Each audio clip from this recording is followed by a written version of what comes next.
നമ്മളൊക്കെ പലപ്പോഴും നമ്മുടെ ആയുസ്സിനെ പ്രതി വളരെയേറെ വ്യാകുലപ്പെടുന്നവരാണ്.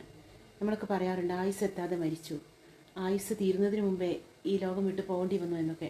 യഥാർത്ഥത്തിൽ ഓരോ ജീവികൾക്കും ദൈവം ഓരോ കാലയളവ് നിശ്ചയിച്ചിട്ടുണ്ട്. ഒരു ചിത്രശലഭത്തിനാണെങ്കിൽ അതിൻ്റെ കാലയളവ് എന്ന് പറയുന്നത് 28 ദിവസമാണ്. ആ 28 ദിവസത്തിനുള്ളിൽ അതൊരു പുഴുവായി, പിന്നീട് അതൊരു കൊക്കൂണായി, അത് കഴിഞ്ഞ് ചിത്രശലഭമായി പുതിയൊരു ജനറേഷനെയും കൂടെ ഭൂമിയിലേക്ക് വിട്ടിട്ടാണ് അത് ജീവിതം അവസാനിപ്പിക്കുക.